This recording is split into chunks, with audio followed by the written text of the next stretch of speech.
Quem está no controle daí? Falei, agora entrou aqui, caramba. Ah, não. Alguém que abriu aqui. Rafa, Tá bom.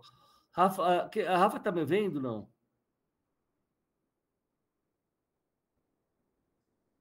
Rafa tá me vendo? Ué, por que vocês não estão me vendo? não, eu tô te vendo. Por que a Rafa não tá me vendo? Hã? Estou compartilhando a tela. Tá bom. Aí ela não vê ninguém. Tudo bem. Então, vamos fazer um milagre aqui, vai ser divertido. Vai. É... Rafa, você não vai estar me vendo? Você vai, para não dar problema depois da gravação, vai sentindo. Eu vou fazer um pequeno silêncio, mas assim de 2 segundos. Aí você muda a tela, tá bom? Porque o mais importante é a gravação, né? Tá? Bom, boa noite a todos. Eu peço desculpas por alguns inconvenientes técnicos, mas eu gostaria muito de apresentar para o grupo uma maneira de certa forma,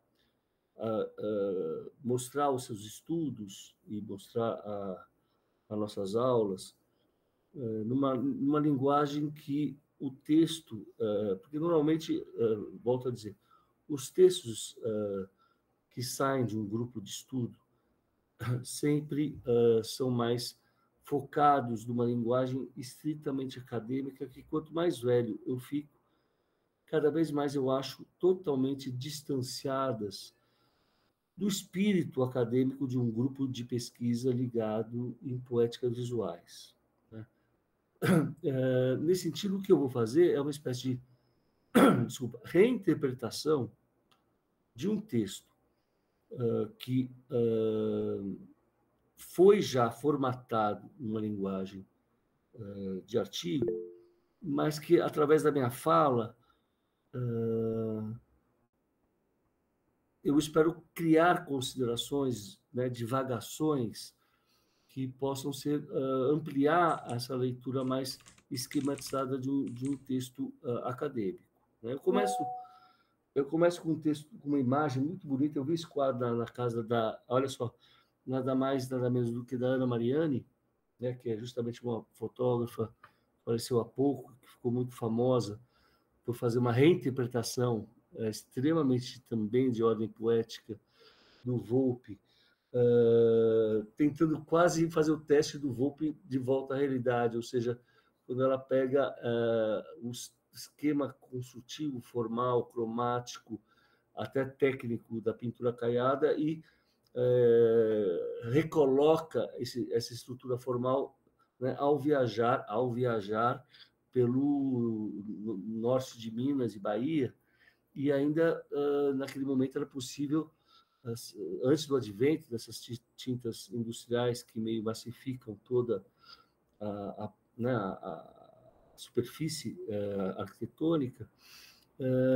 era possível ainda você ver, notar vilas maravilhosas onde a individuação de cada casa, de cada moradia, era feita por uma arquitetura de platibanda muito simples, mas com relações cromáticas absolutamente fantásticas. Né? Então, por isso que eu começo com essa imagem que para mim é muito significativa. Em seguida, eu só mostro para vocês a questão, né, de que do âmbito acadêmico, esse texto já foi publicado pela revista Ars, e ele tem um rebatimento a um outro texto muito importante para mim, que é o Volpe, ou a reinvenção da têmpera. Eu gostaria de dizer que, obviamente, desde que Volpe foi, né, assim, apareceu na cena artística já 40, 50, nas duas. Ele é premiado junto com o Di Cavalcanti na segunda Bienal, de 53. Ele sempre esteve em cena, né? Mas como em altos e em baixos, tem momentos que ele é mais levado em conta, momentos menos. Hoje em dia, de novo, o Volpi está sendo muito considerado e, de certa forma, eu acho que eu fui fazendo o que eu pude como professor, né, trabalhando no meio de artes, tendo orientandos como a Thaís, que acho que a gente, de certa forma, também criou um núcleo para tentar repensar a obra do Volpi num contexto mais contemporâneo. Por isso que eu digo, e faço questão de dizer, é uma frase que eu já repeti várias vezes nos livros, é que o artista, de maneira geral, tem uma abordagem da história da arte diferente do historiador. Enquanto que esse último procura uma interpretação que parte do geral em direção ao particular, de modo que cada peça seja entendida em função de um movimento mais abrangente, o artista procura fazer recortes, muitas vezes arbitrários, escolhendo para si obras onde encontra afinidades poéticas. O Picasso uma vez disse que, né, o artista ele fala a verdade por meio de mentiras. No meu artigo sobre Volpe à Reinvenção da Têmpera, se a gente for fazer uma datação, né, correta, como aqui também no caso de Veneza, não existe uma data precisa quando ele começou a usar efetivamente a têmpera. Há casos claros de que já na década de 40 ele tentava utilizar essa técnica. O que eu vou defender aqui é que, embora ele tivesse familiaridade com essa técnica, a ida dele para Veneza vai ser determinante para essa reconfiguração da maneira como ele vai pintar. Mas é preciso dizer que o próprio Volpi já nasceu imbuído no meio onde você tinha uma tradição pictórica meio, a gente poderia dizer, secular, né? Então vejam quando ele, muito jovem, começa a pintar os casarões da Vida Paulista, fazendo pequenos afrescos de fachada. Olha só, de novo a fachada, né? Ele já tinha o conhecimento da técnica do alfresco, então ele já sabia como é que a cal iria se comportar. Ele já tinha.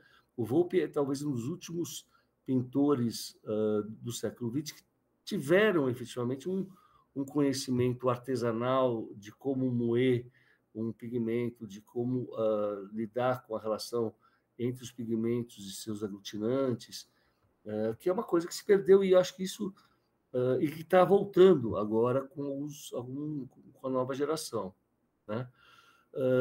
Eu não vou falar aqui sobre o Volpi, a biografia dele, né? Eu só vou dizer que, obviamente, ele nasceu em 1896, 1988, ou seja, ele viveu bastante tempo, né? E importante também dizer que ele nasceu em Lucca, na Itália, no dia 14 de abril de 1896, e que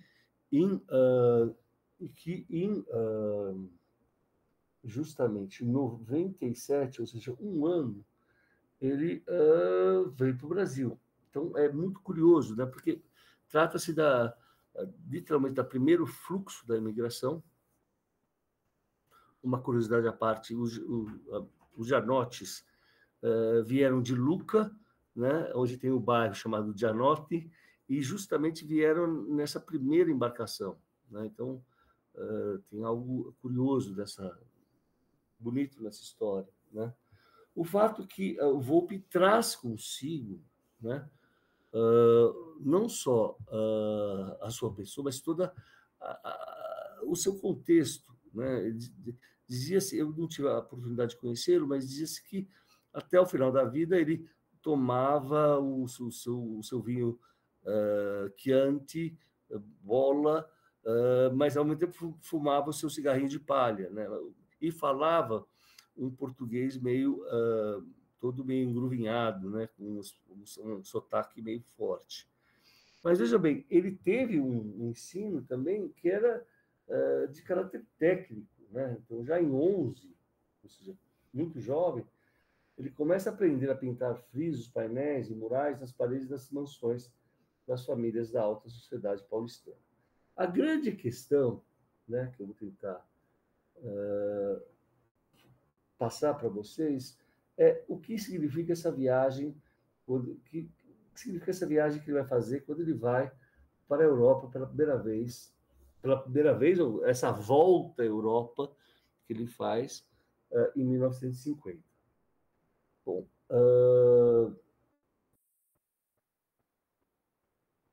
próximo. Parou aqui? É interessante pensar, né? Eu passei duas imagens para vocês do que era São Paulo nesta época, né? São Paulo era uma cidade provinciana, ao contrário do Rio de Janeiro, que era centro, né? A capital, né? Onde todas as embaixadas, pelo fato de ser uma cidade portuária, é uma cidade internacional, que, de certa forma, foi capital do Império Luso, né? O Império Português, com a vinda de Dom João VI, até primórdios do século XX, São Paulo era uma cidade extremamente provinciana e dominada pelos grandes barões do café, com grandes fazendas, ainda com... Vejam bem, é importante notar esse fato de que a escravatura tenha sido abolida em último lugar, né, diante das outras nações, só aqui no Brasil, que em 1888 que ela vai ser abolida. Então, é justamente nesse momento que essa elite vai precisar de contratar uma nova mão de obra, que vai ser, obviamente, imigrante, e que, aos poucos, vai adentrando pelo Brasil, e é bonito ver como né, os italianos vão para o lugar, vocês do Paraná veem aí a enorme influência ucraniana, no norte a africana, numa segunda volta, em Minas Gerais meio italiano, no Rio Grande do Sul, e no Rio de Janeiro muito portuguesa e espanhola, né? Em São Paulo, vocês podem ver o quanto você tem, por um lado, né? Se a gente olha o Cambuci, uma, um bairro claramente de natureza operária, né? Com essas grandes essas pequenas grandes avenidas de casinhas contíguas, né? Para você, e uma fábrica ao fundo, acho que mostra muito bem o ambiente onde o Volpi vai passar a sua vida. E aí, quando você vai para o centro, é como se fosse para Florença, né?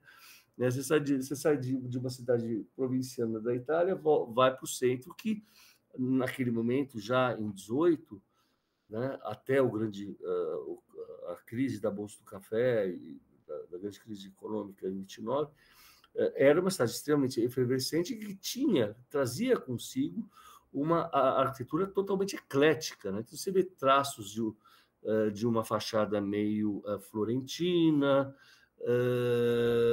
não sei, traços de uma composição meio renascentista, né? O fato das edificações terem um gabarito de 3 andares. Imagine se São Paulo mantivesse essa coerência, né? Seria uma cidade lindíssima, embora tivesse uma arquitetura eclética. Mas vejam como, né, a gente pode olhar para essa arquitetura de um jovem que vem do Cambuci e se depara com a Itália através dessa arquitetura meio eclética, né? Do Cambuci até o centro, até a Rua Líbero Badaró, a passar as mudanças de uma arquitetura muito mais simplificada, à base de cal, para uma arquitetura mais imponente, né?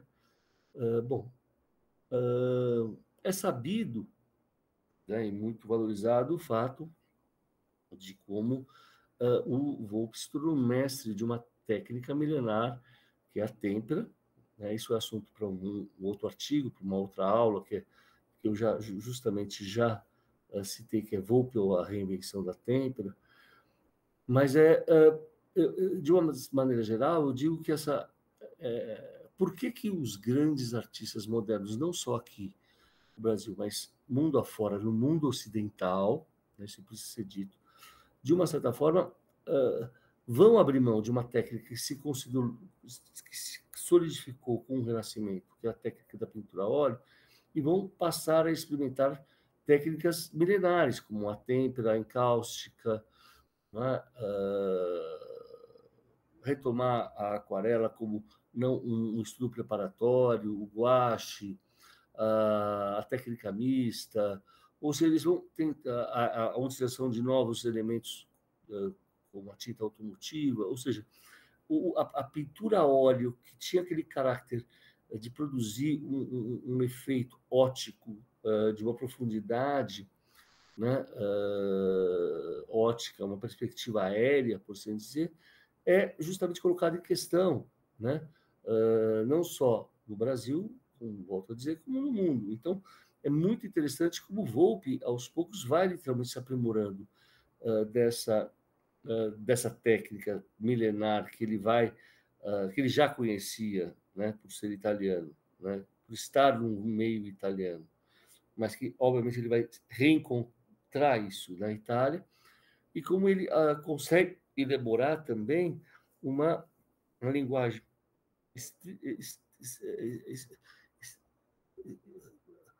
claramente construtiva, mas, ao mesmo tempo, com meios tons e uma vibração e uma tonalidade que é muito específica. Ele não é um artista que usa prima por cores primárias, né? Sempre você vê que é uma cor do mundo, uma cor da terra, uma cor que passa pela passagem do tempo.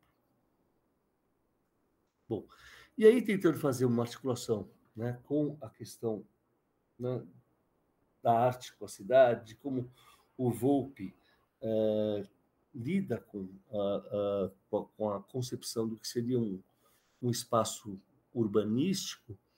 Eu acho que é muito interessante, né, a gente voltar a Lucca, onde ele nasceu, e a gente pode notar que esse grande espaço, né, um espaço claramente medieval, em que você tem todas as casinhas, quase sempre com o mesmo gabarito, no máximo 5 andares, mas elas mesmas fazendo uma piazza, né? Por exemplo, em Siena era muito comum você ter a corrida de cavalos nesse espaço. Então, era um espaço público, né? Em que a cidade inteira, você tem um espaço da catedral ao fundo, mas você tem esse espaço claramente que denota a emancipação de uma classe burguesa que concomitante ao espaço do sagrado, começa a construir um espaço para si mesmo, né?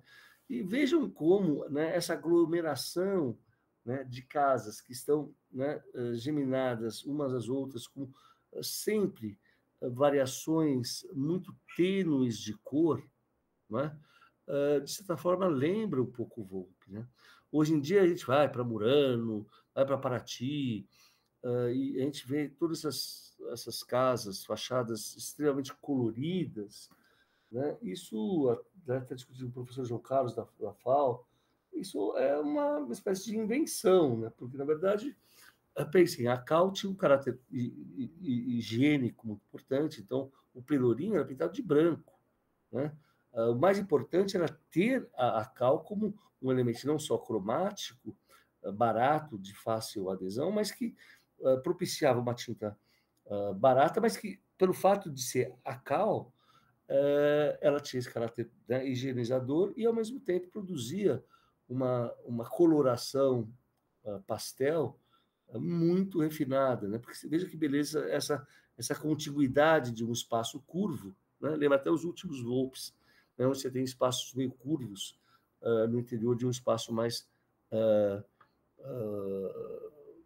geométrico, ortogonal. Então, se a gente for estabelecer essa relação, Veja como a tonalidade, né, das fachadas e essa indeterminação, não é?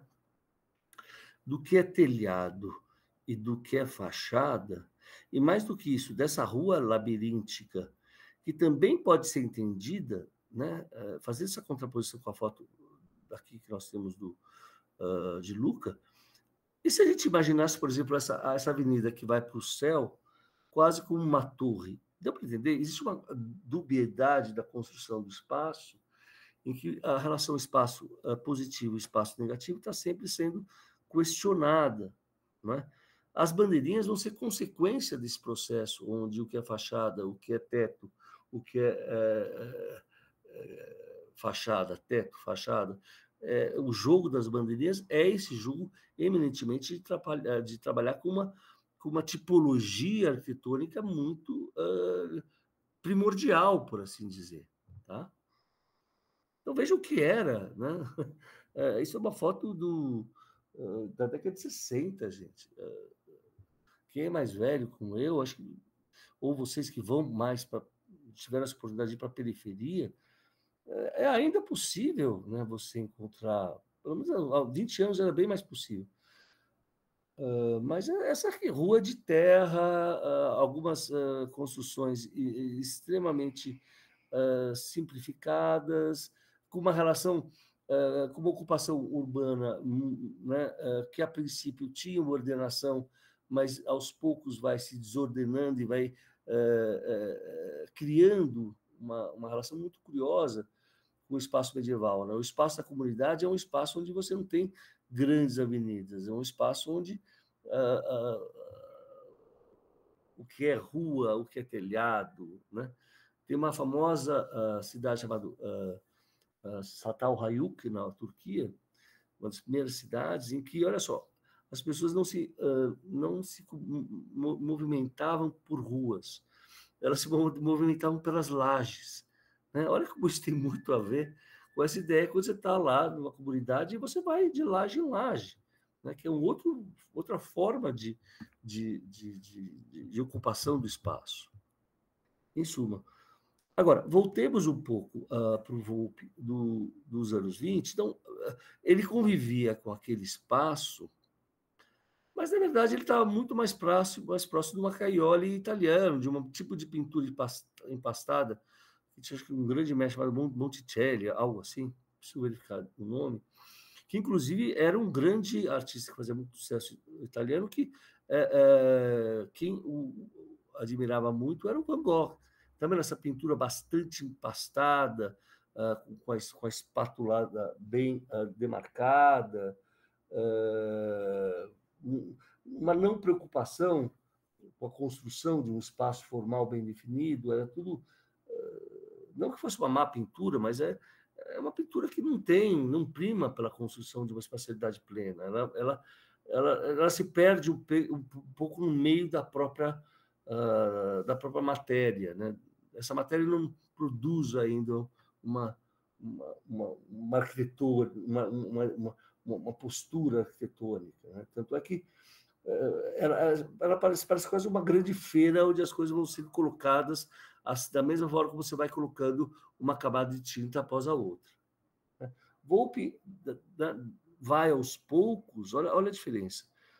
Esse Volpe da década de 20 para esse da década de 30 já é uma mudança radical, porque veja como ele já consegue organizar aquele espaço meio que antes era totalmente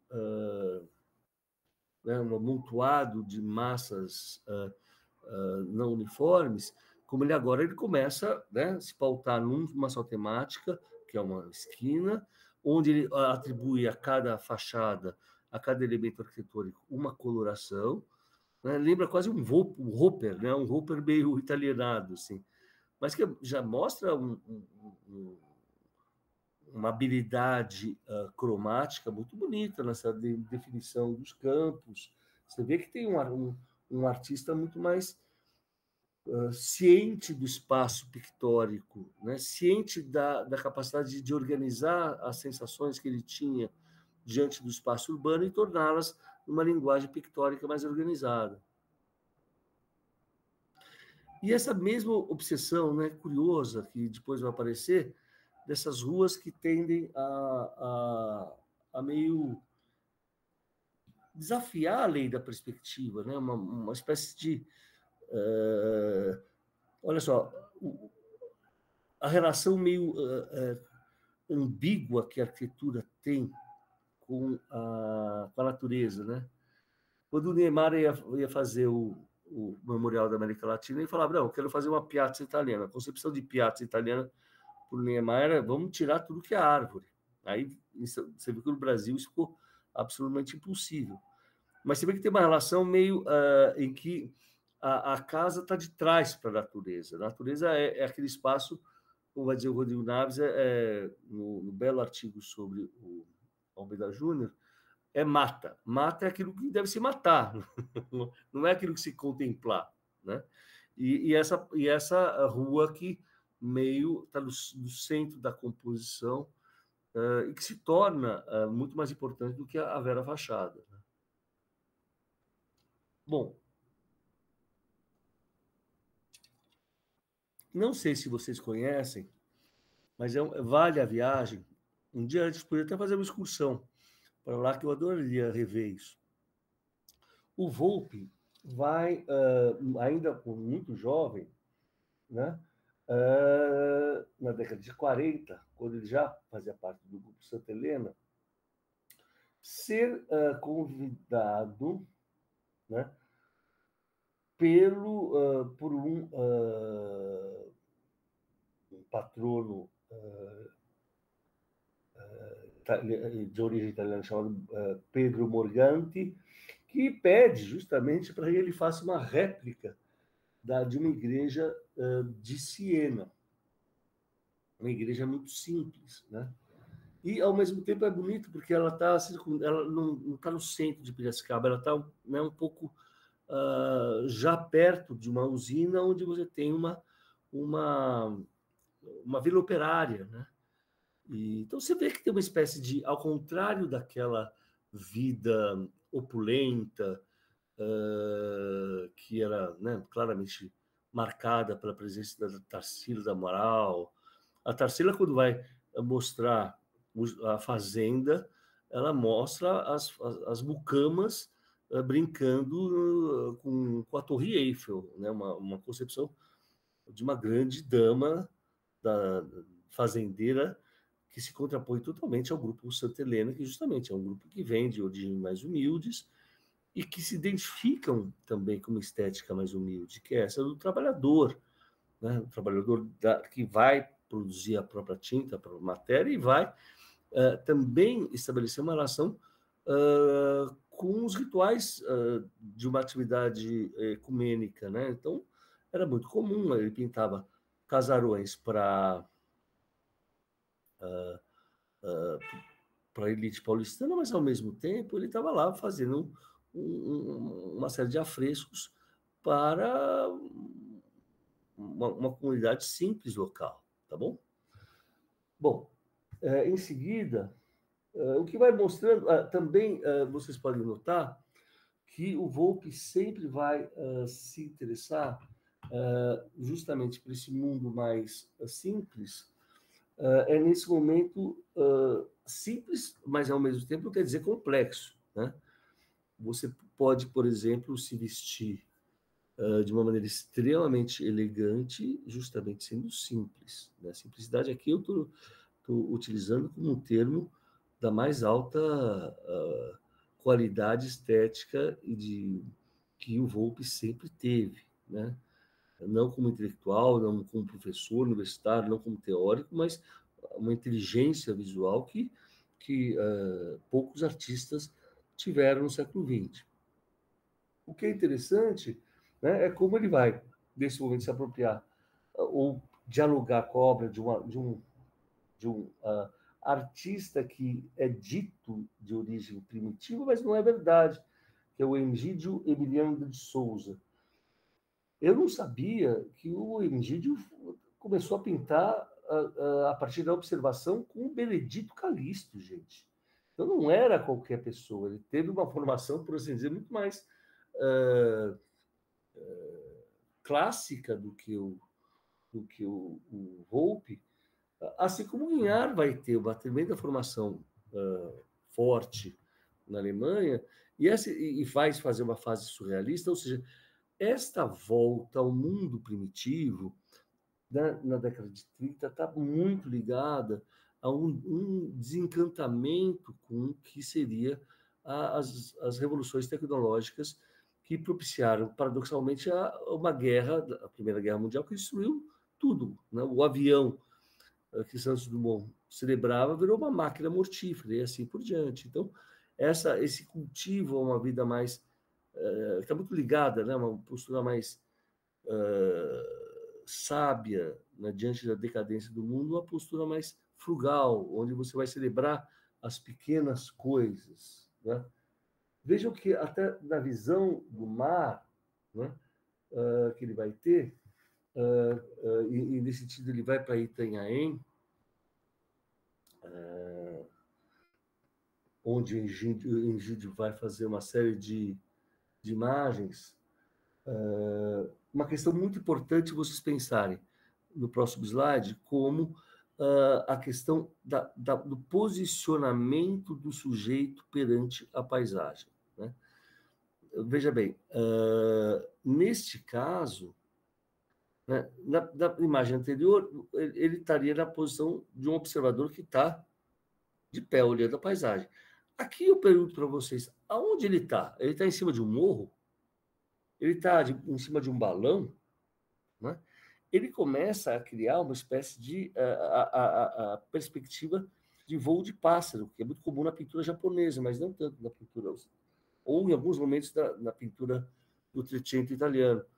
Mas é curioso, porque prédio, mas, Luciano, não tem prédio naquela época. Né? Exatamente, ele teria que subir uma casa. Mas essa vista é meio elevada, é algo que vai ser recorrente na obra do Volpe. Tá? E mesmo quando ele vai pintar, né, uma natureza de caráter, né, ilimitado, como o mar, que é uma coisa, né, o tema da paisagem é muito impactante, tal, sempre lida com a ideia do sublime. Aqui você não tem nada de sublime, né? É um espaço não é o espaço do Gaspar David Friedrich, do infinito, né? É o espaço do mar sendo vivido cotidianamente, né? Pelo pescador que vai trazer peixe, supostamente talvez a mulher dele esteja esperando com um cesto para receber os peixes. A esse respeito, só importante dar uma pequena digressão. Tem um filme muito bonito que saiu agora no Netflix, no streaming do Wim Wenders, e que justamente celebra, né, eu chamo Dias Felizes, que é a vida de um homem que, olha só, que resolveu trabalhar limpando o lixo na cidade de Tóquio, né? E que todo dia, na hora do almoço, vai fotografar o movimento das folhas. E aos poucos você vai vendo que, por mais medíocre que aquela vida possa parecer, tem uma certa beleza como ele aceita a sua própria finitude e faz da atividade cotidiana uma coisa que enobrece o humano. Por mais que ele limpe privadas, ele enobrece a atitude do homem na Terra. É muito bonito esse filme. Depois a gente pode discutir, se vocês quiserem. Mas vejam, voltando à questão do observador, olha só. Né? Vamos voltar para Luca. Né? Na próxima imagem, né, você tem a cidade de Mogi das Cruzes, que era muito parecida, né, com a cidade do Cambuci, uma cidade do interior. Né? E aí você tem uma vista também meio aérea. Aí sim, Luciano, Luca, como todas as cidades medievais, tinham algumas torres. Né? Inclusive, os senhores, os grandes senhores feudais, eles brigavam entre si para quem tinha a maior torre. Né? Em San Gimignano parece que tem 12 torres, Porque um queria ser, em vez de ter a Ferrari da época, cada um tentava fazer uma torre maior que a outra, né? Mas olha que coisa curiosa, né? De alguma forma, eu diria que o espaço da imaginação do Volpe está muito mais em Luca do que na vivência do dia a dia de Mogi das Cruzes, né? Existe esse espaço meio quase me lembra uma pintura meio cubista, né? Dessa interpenetração dos telhados, não é? Veja bem, essa perspectiva do Volpe aqui, ela não dá lugar nenhum, ela volta para a própria superfície, né? Ela não produz a sensação de profundidade que nós vemos que nós vemos assim, ok, toda a cidade vai para a capela, né? Em suma, vejam como progressivamente esse espaço, que eu diria de natureza mais imaginário, né, do que um espaço de observação, cada vez vai se tornando mais um jogo de quebra-cabeças, onde você tem uma ambiguidade entre o que é telhado, o que é céu, o que é janela, o que é porta, o que é chão, né? E isso que faz com que o Volpe tenha assim como o Morandi, né, essa capacidade de ir além da figuração, né? As peças em jogo aqui estão colocadas muito mais, não para representarem garrafas ou fachadas, mas criarem sempre novas possibilidades de configuração de espaciais distintas. Tem um breve momento aqui na década de 40 que é interessante, que ele vê como ele ainda, está vendo? Quando ele vai para o óleo, né? Está vendo? Olha, na década de 50, aquele quadro anterior, ele estava pintando em têmpera. A têmpera produz uma superfície mais vibrante, pela característica do óleo, que tem albumina, que dá um aspecto acetinado e reforça a superfície da tela, né? Quando o Volpe vai para o óleo, na maioria das vezes ele quebra a cabeça. Ó. A pintura seguinte, a transparência excessiva do óleo, né, que vocês podem ver na imagem seguinte, complica o Volpe, entendeu? Porque ele pode até se influenciar, na próxima imagem, por um artista interessante que chega justamente na Itália nesse período, que é o Ernesto De Fiori, um artista muito interessante. Mas até é engraçado, o De Fiori, que faz essa sobreposição de imagens e tal, tem uma certa solidez cesariana que o Volpe não tem, né? Veja bem, é curioso que nesses momentos que o Volpe tenta introduzir a noção do sujeito aí, né? Os sujeitos passeando na paisagem, na cidade. Parece que as pessoas não encontram o seu próprio lugar, elas não se comunicam entre si, elas não estão dentro da casa, fora da casa, eles não estão em lugar nenhum, né? É como se fosse uma cidade meio fantasma, né?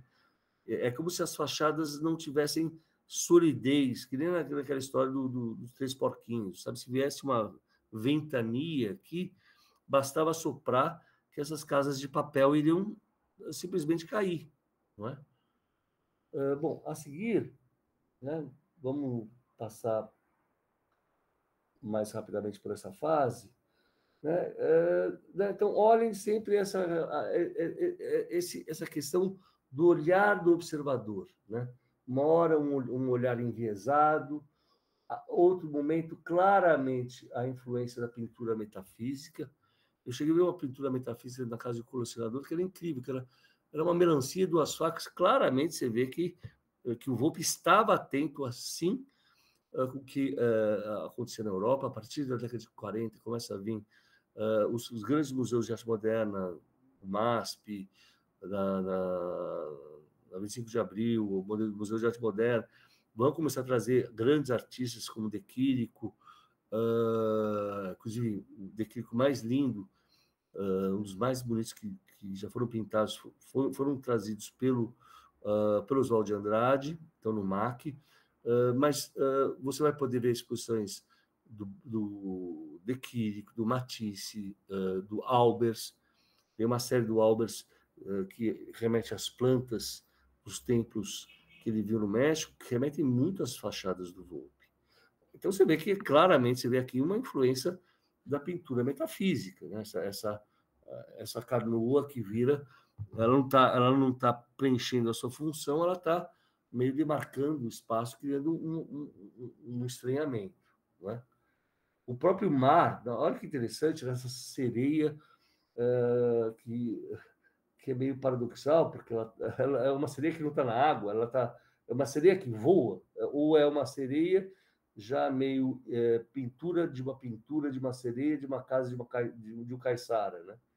E olha como ao fundo você tem essa lanchinha, né, passando pelo mar.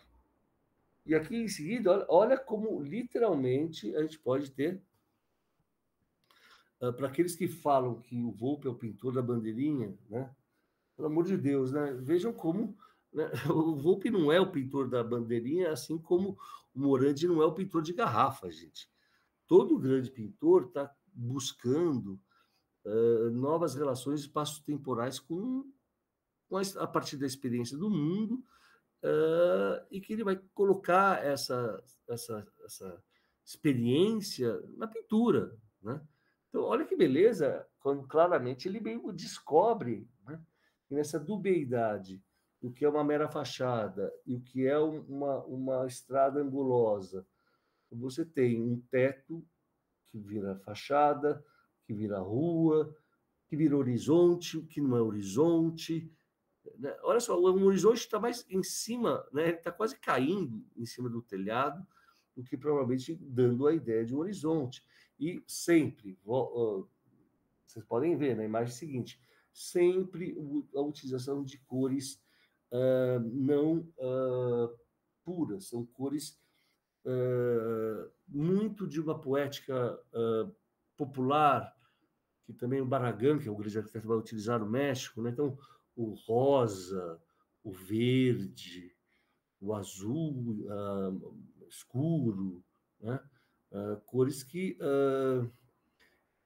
engraçado, né? Se você for aplicar uma tinta sintética, um polímero acrílico, vão ficar profundamente desagradáveis ao olhar, mas que, quando são caiadas, elas detêm uma leveza, inclusive elas são muito mais preparadas para aguentar a incidência solar, né? Você pinta uma parede de vermelho, em 6 meses ela tende a virar rosa, tá certo?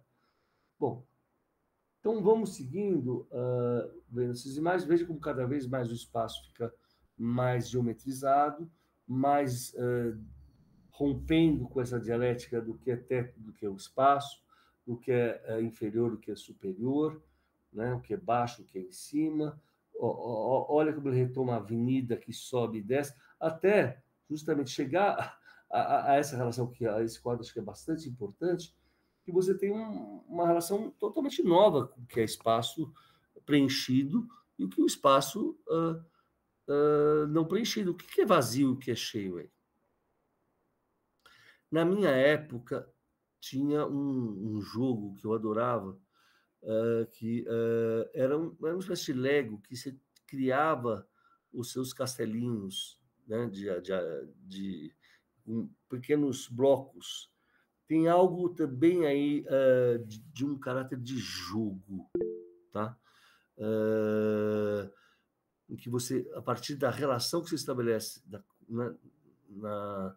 entre eles, você sempre vai ter cidades imaginárias possíveis. Fazendo uma ponte com a minha aula de posse, que vocês infelizmente não viram, mas é muito o espaço imaginário do Marco Polo, que está sempre falando das cidades invisíveis de várias cidades, mas no fundo ele está sempre recontando algum aspecto de Veneza, né? Então é sempre sim, né? É um espaço que está é um espaço lúdico, é um espaço do jogo. Olha que coisa incrível essa ponte que no primeiro momento aparece, mas logo depois desaparece. Mas se ela está na ponte, ela está em cima da ponte, né? É muito bonito esse trabalho. Assim. E as relações cromáticas são incríveis. Bom, gente, eu não vou me alongar nessa famosa querela de desenho e colore, desenho se atribuindo a Florença, colore se atribuindo a Veneza. Vou passar muito rapidamente por essas questões. Na verdade, se trata muito mais de uma disputa regional, tipo uma espécie de Fla-Flu ou Corinthians e Palmeiras, entendeu? Naquela época onde essa disputa foi colocada, havia justamente uma relação em que de uma Itália ainda regional, não existia ainda uma Itália como nação, onde cada, né, condato, cada região, cada cidade-estado buscava uma primazia cultural, econômica, social, e por assim, quanto mais, né, dinheiro tinha, mais tentava se afirmar perante a outra cidade. Nós temos aqui duas cidades com características totalmente diferentes, né? Que veja bem, se num lado você tem Florença, onde não é à toa que lá foi inventada a perspectiva, né? Vocês podem ver a imagem clássica da experiência da tavoleta, né? De um sujeito o sujeito, não, o inventor da perspectiva, que é o Brunelleschi, que é o grande arquiteto que vai, inclusive, fazer o próprio domo da cidade, da Catedral de Santa Maria del Fiore, que vai fazer uma espécie de experimento científico, os primeiros experimentos científicos, onde ele se propõe a fazer uma demonstração ótica, né? E é interessante que ele se coloca justamente no limiar do espaço sagrado, que é no pórtico da igreja, e visualiza, né, o batistério. E aí ele faz um jogo em que, no primeiro momento, ele faz um furo na superfície da tavoleta e olha a imagem que ele vê do batistério original. No outro momento, ele coloca uma imagem reduzida conforme as leis da teoria ótica, tá? Que lhe dá a mesma sensação de que o espaço que ele vê a meio metro de distância dá uma sensação de grandeza ótica igual àquele batistério que tem 10 metros de altura, né? Então, ele mostra como a nossa visão, de certa forma, corresponde a certas teorias óticas que se baseiam na geometria euclidiana. Tá? Esse é um assunto bastante complexo, não me cabe aqui. Vamos então. Mas o que é interessante pensar só de maneira genérica, relembrando, é assim: no espaço sagrado medieval, onde está a arquitetura? Né? A arquitetura está no próprio retábulo. Se vocês pensarem esse quadro lindo do Duccio da Maestà, em 1311, veja que beleza. O espaço arquitetônico está na moldura. O que tem dentro do espaço? O espaço absolutamente cosmológico, sagrado, né? Onde não tem o menor sentido você respeitar as leis de de um olhar petulante humano. Essa é um espaço cosmogônico, tá certo? Que onde as grandezas são medidas em função da sua importância, né? Num mundo paradisíaco. Então, a Madonna e o Menino Jesus têm um papel em um lugar muito maior do que os santos ou aqueles que tentam patrocinar a fabricação do homo, né? Já numa pintura do Sposalizio, né, 200 anos depois do Rafael, vejam bem, né, o templo entrou para dentro da janela perspectiva, né, da janela clássica. Então, o que acontece com isso? Os objetos, as pessoas, acabam tendo grandezas relativas. Então, vejam bem, se Jesus Cristo estivesse dentro do templo, ele ficaria pequeno. Se o cachorro estivesse no primeiro plano, ele estaria enorme. Então, isso é uma total subversão, né, do que se acreditava no mundo medieval. E volto a dizer, né, não vale a disputa também, né, não só sobre a primazia do que a pintura veneziana em relação à pintura florentina, nem sobre a primazia da pintura da época medieval em relação ao período renascentista. Se falava sempre a época das trevas. Pensem como Chartres, na França, as catedrais góticas são as arquiteturas que mais celebram a luz que a gente pode experimentar. Mas o fato é, vejam bem, agora, voltando ao Volpe, Volpe está mais próximo do Rafael ou do Duccio, né? Ele vai dizer que sempre apreciou a obra de Margaritone e d'Arezzo. O que é isso? É um espaço, um artista que só é lembrado por ter sido citado na, na, nas vidas do Vasari, é um espaço totalmente simbólico, tá? E é curioso que ao longo da vida dele, quando o Volpe vai representar temas ligados ao sagrado, como vocês podem ver na próxima imagem, você vai ter sempre, olha lá, um espaço, uma construção totalmente quase bizantina, né? Uma coloração incrível, né? Olha a sabedoria de complementar. Eu não sei se Volpe estava pensando, vou usar um laranja complementar ao verde. Não é isso, mas o fato é que é incrível, né? Como essa brancura das figuras, inclusive essa coisa bonita que o Matisse vai ter também. Eu diria que tem um pouco de Matisse junto com Margaritone e d'Arezzo, porque esses rostos tão simples lembram aquela ideia que o Matisse teve em Vence, né? Eu não posso representar em última análise quem é Deus, quem é a Virgem Maria, né? Eu tenho que só fazer pequenos traços que remetam àquilo que, por assim dizer, só pode ser pressentido, tá? Bom, vamos adiante.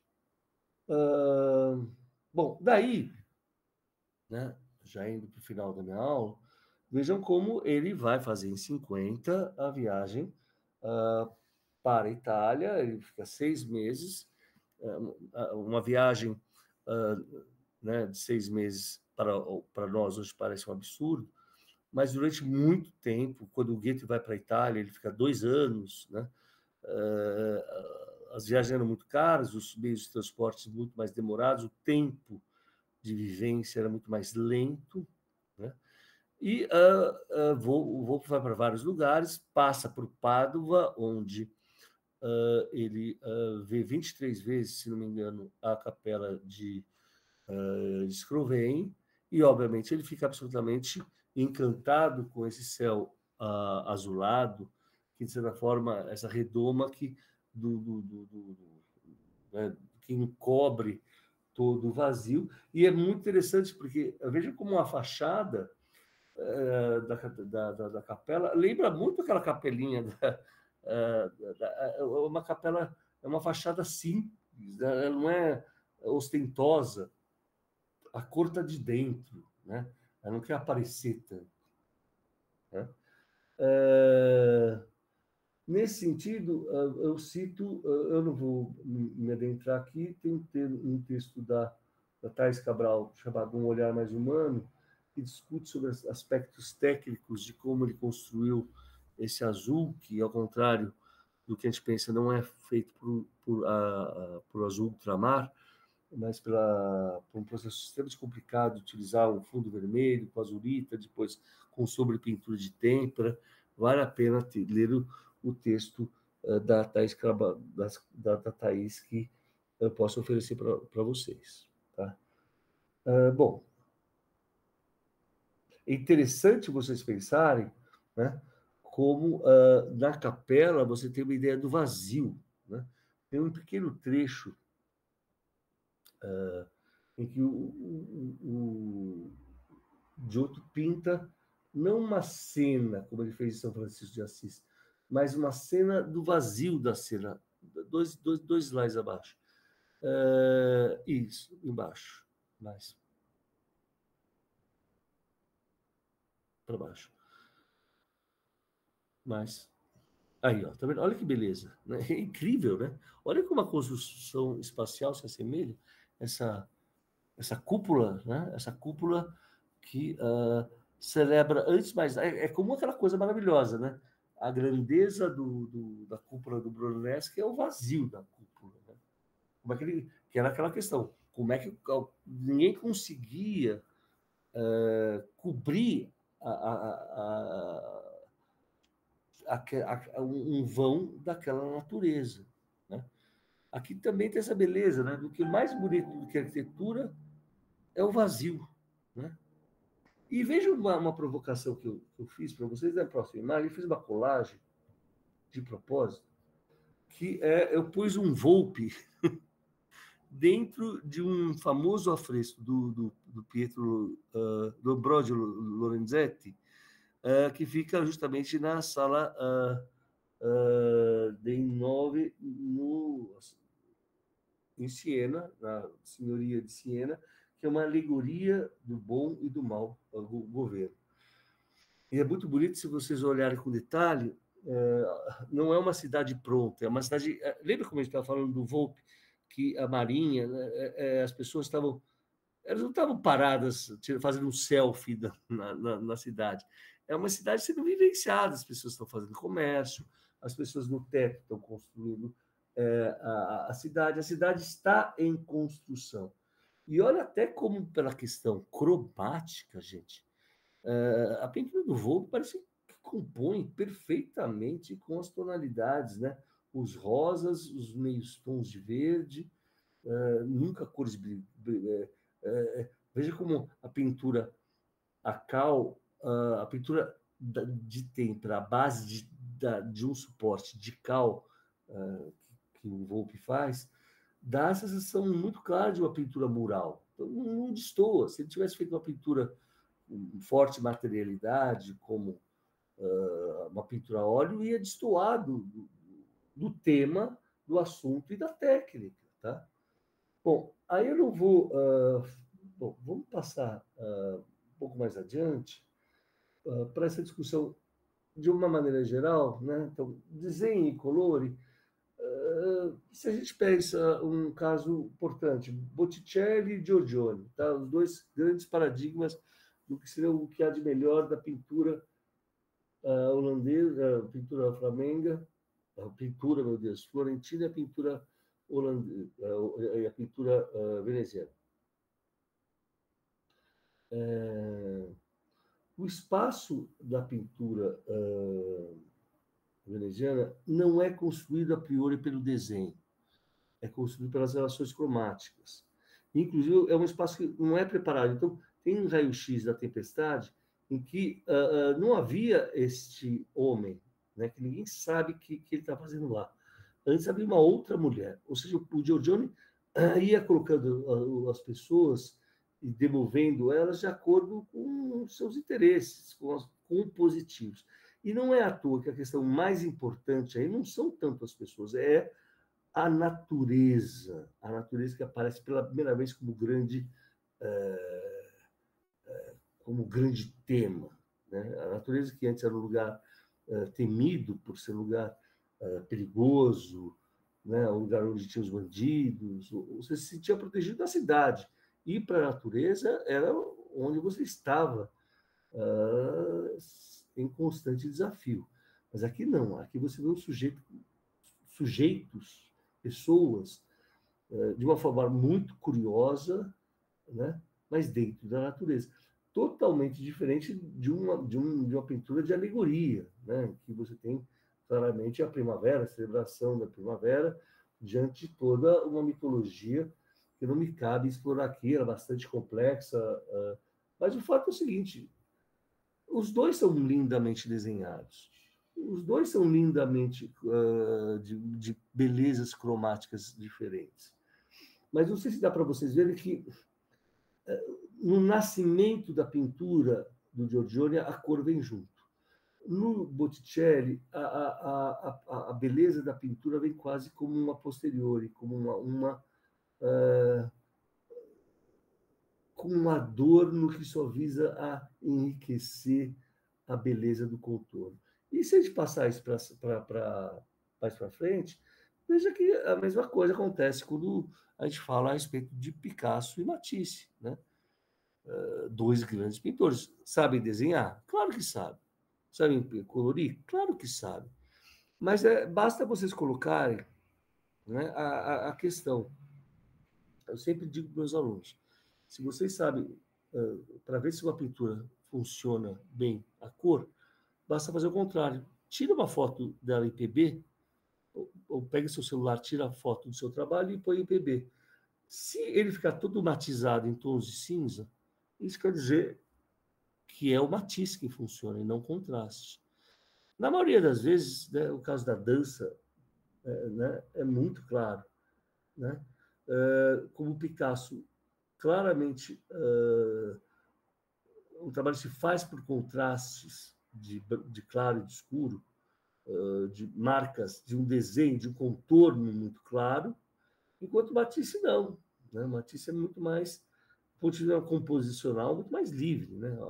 Até que a dança, essa dança até escapa até da enquadratura. Né? E eu estou falando isso só para chegar a essa argumentação, que, de algum modo, aquela famosa disputa que aconteceu na Segunda Bienal de São Paulo, que foi uma disputa brava para quem deveria receber o prêmio de melhor pintor, né, nacional, se seria o Volpi ou o de Cavalcante, na Segunda Bienal, se não me engano, em 53, né? Eu não consegui as imagens da Bienal daquele período, tá? Mas se a gente for fazer a mesma comparação, é igual. Veja como no caso do Volpi, o preto é mancha, o preto não é linha. No de Cavalcante, o preto é contorno, é linha, ele demarca a passagem dos planos. Aqui você tem uma pintura do Volpi em que o branco faz uma relação de limite com branco, com azul e com verde, sem você ter embora ele desenhasse muito tenuamente, era o espaço da cor que definia a relação efetivamente entre os elementos. Né? Bom, e aí, por fim, né? Essa é uma aula que não tem fim, mas me adiantando um pouco, vejam como, ao contrário de Veneza, de Florença, onde você pode estabelecer um princípio de urbanismo, né? Ou criar cidades ideais a partir delas. Veja que sem a perspectiva você não teria capacidade de organizar um espaço que você vai construir a posteriori, que é o princípio de todo o espaço urbano moderno, né? Você fazer grandes avenidas que têm começo, meio e fim. Então, você vai lá do Louvre, você vê até La Défense uma linha contínua. Mesmo no Rio de Janeiro, tentando fazer aquele grande traçado, né? E, nesse sentido, quebraram vários pequenos moradias para ter essa visão imperial da cidade. Veneza é uma cidade que guardou essa singularidade, que você entende, ela só meio de cima, né? E mesmo quando ela é vista, inclusive tem uma coisa que é muito curiosa, no slide sobre diferentes pontos de vista, tem uma gravura do Jacopo de Barbari. Né? Essa é uma questão que eu vou colocar para vocês, em especial para o Luciano. Como é que você acha que é possível, Luciano, você, veja bem, não tinha Photoshop, não tinha balão, não tinha avião. Como é que o sujeito que ele foi capaz de criar, né, uma visão aérea de Veneza que, olha, é muito próxima do mapa real, não é? É uma coisa incrível. E aqui fica muito claro, tá certo? A maneira, Veneza você sempre vê de esguios. Né? O Canaletto mostra muito bem. Você tem a Praça São Marco, tal. mas tudo é feito de esguios. E a gente vai fazer uma coisa curiosa também, se a gente pensar, com todo respeito, que o lugar por excelência das pessoas se esconderem atrás de máscaras é Veneza. Né? Não é à toa que o carnaval mais célebre do mundo é de Veneza, tem o do Brasil, mas tem o de Veneza. É onde vocês têm as trapolias, né, do Casanova, né? É uma cidade que contém essa ambiguidade entre ela ser europeia, com reminiscências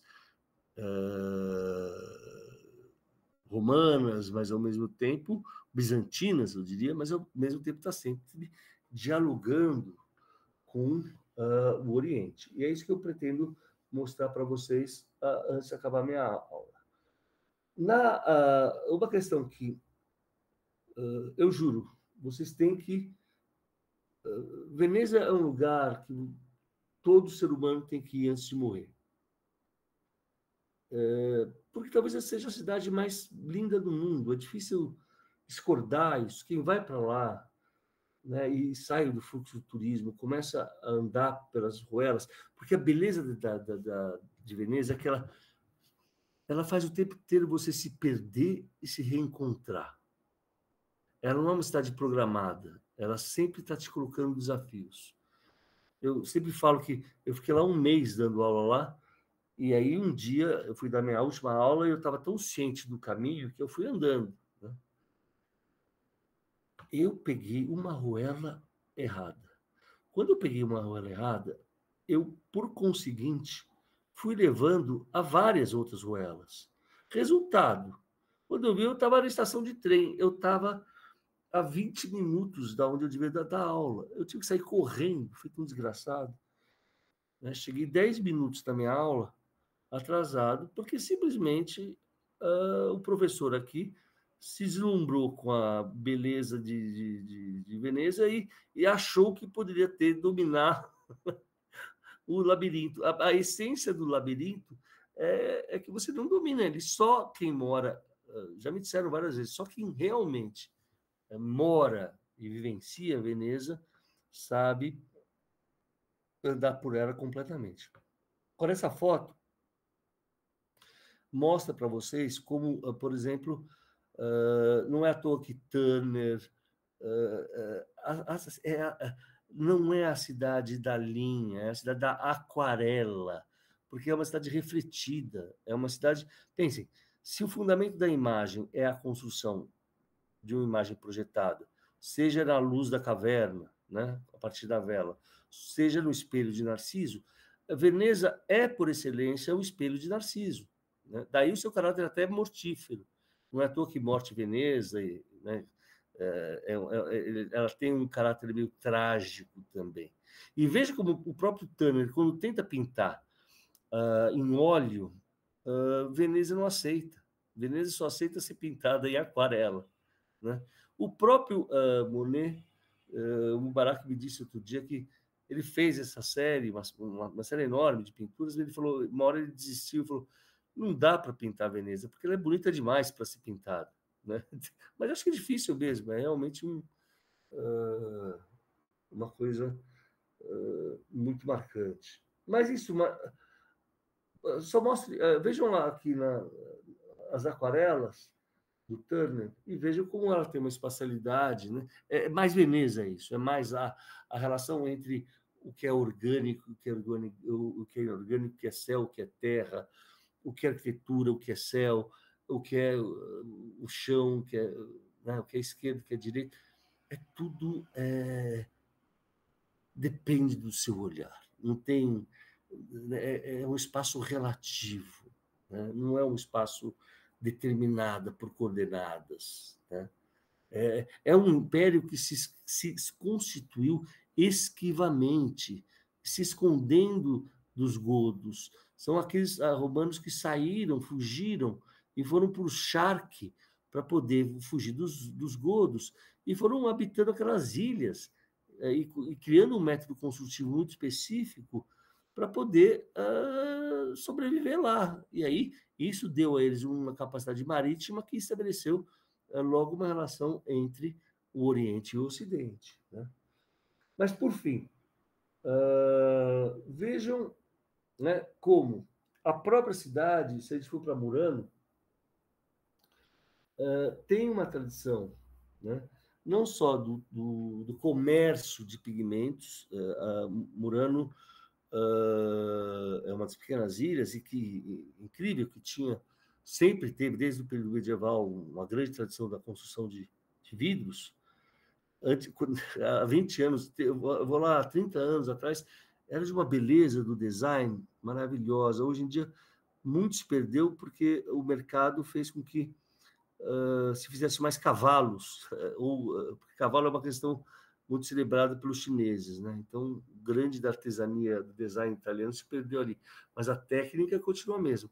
Mas se você tem os pigmentos, você tem as tésseras, ou seja, eu estava na Páscoa lá, olha como eles apresentaram os chocolates da mesma maneira como se apresenta uma tessera, né? Você mostra essa relação absurda entre o passado e o presente, que acho que é algo que é vivenciado com muita naturalidade na Europa e que para nós sempre é algo que a gente quer ter, e parece que, como diz o Mário de Andrade, a gente sempre tem a nostalgia de não ter, né? Por fim, gente, já acabando minha aula, vejam como agora, né, a gente pode pensar mesmo essa fase construtiva, que é da década de 50, ou seja, quando o Volpi já passou pela Europa. Olha como a gente começa a ver essa fase construtiva do Volpi de uma maneira totalmente diferente se a gente compara com a maneira como o espaço das paredes do Cadoro foi construída, não é?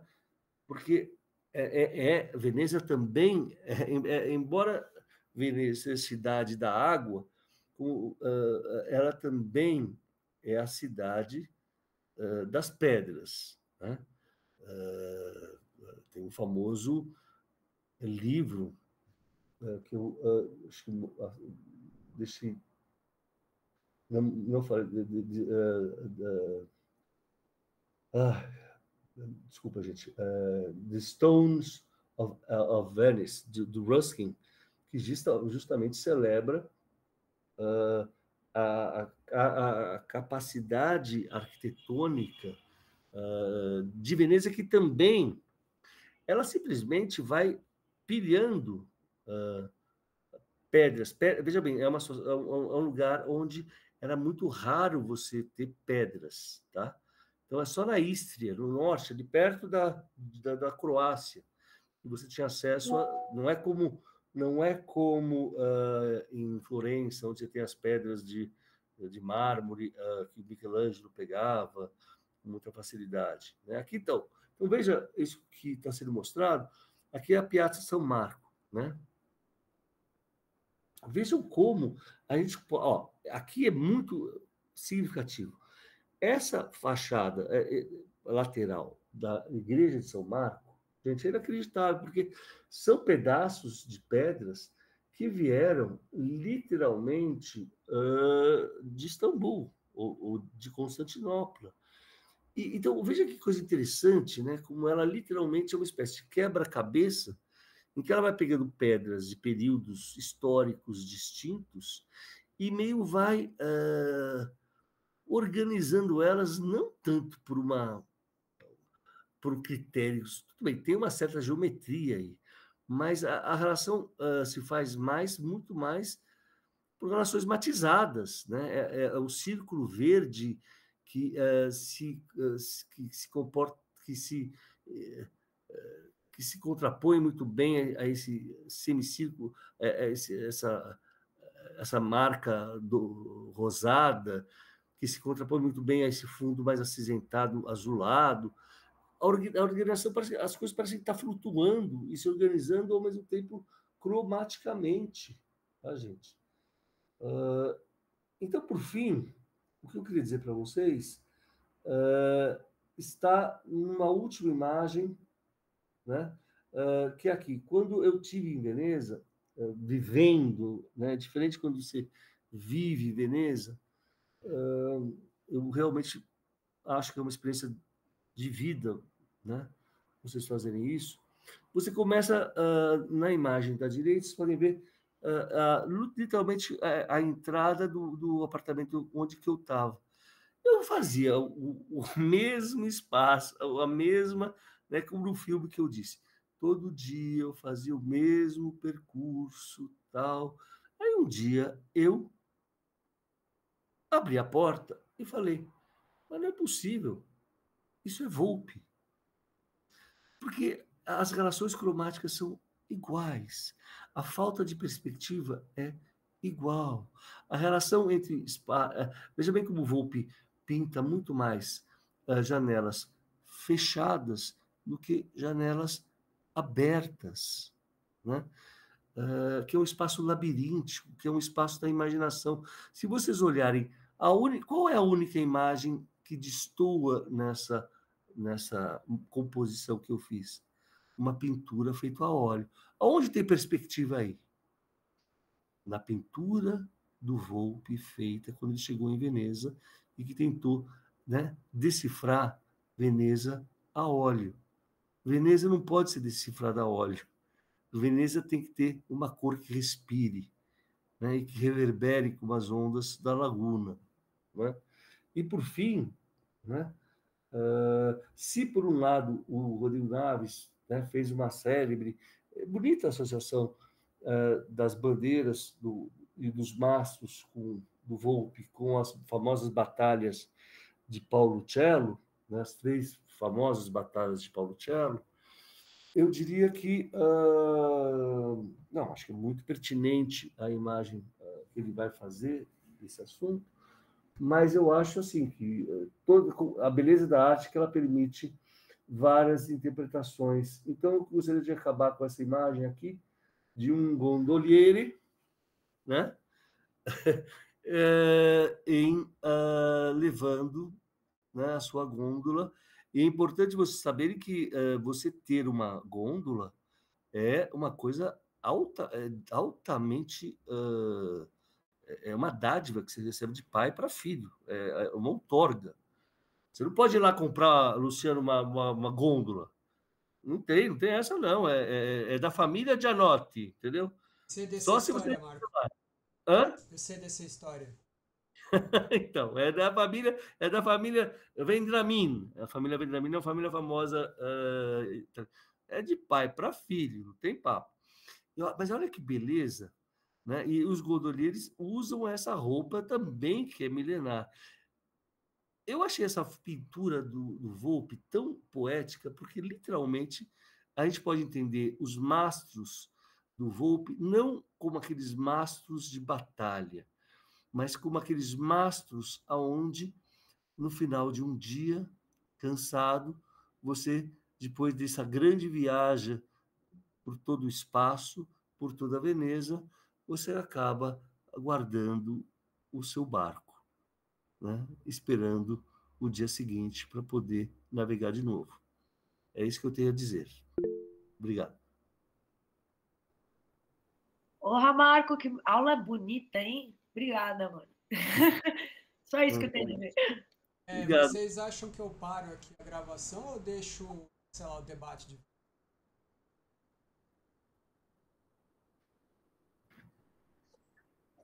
sei o que vocês acham. Para mim, tudo bem. Deixa um pouquinho. Muito bom, hein, Marco? Parabéns. Eu tô até agora assim. Mas eu sou a pessoa que faz um seminário. Vou botar alguém para fazer no meu lugar, porque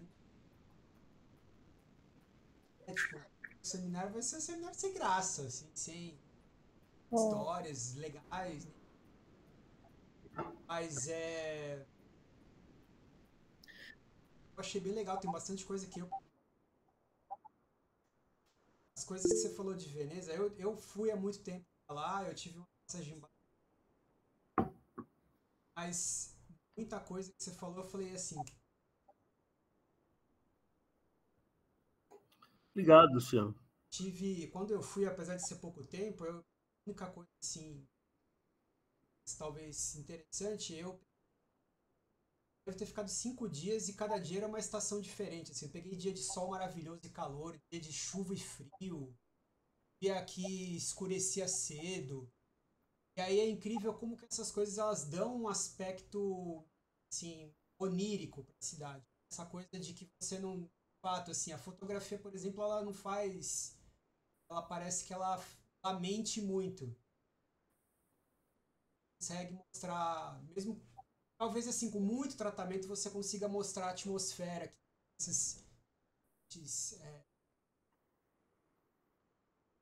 sei lá, momentos assim.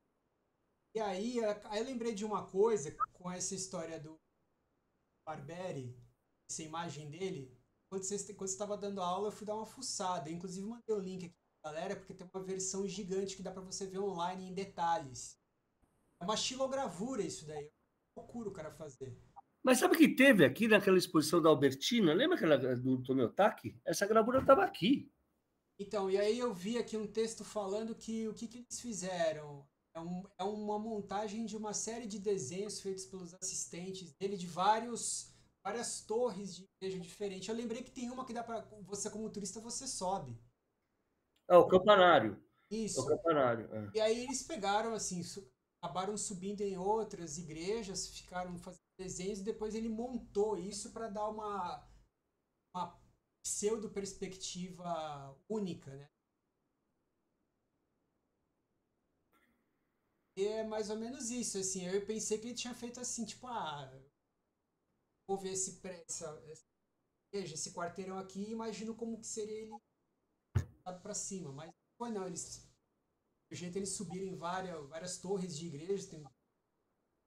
Olha, eu acho o seguinte: todos os nossos estudos que concernem a Europa, a gente devia ir para a casa da Mônica, ficar no, ela cedeu um quarto para a gente, e a gente fica 2 semanas ali, fazendo uma pesquisa local, assim, mais aprofundada, né? Como é que Você está vai ver que a aí? luz de Lisboa também é parecida com a de Veneza. É bem interessante. O quê? Ousaria dizer que é mais bonita. É, a luz de Lisboa também é como a luz de Veneza, assim, é bem interessante. Ah, o Tejo é Lisboa maravilhoso. também vive de reflexos, né? É interessante. Tá boa a vida aí? Conta só um pouquinho pra gente, vai. Ah, não, gente. É um sofrimento total que as notícias que eu vejo do Brasil, eu não vou ficar falando que a vida tá boa aqui.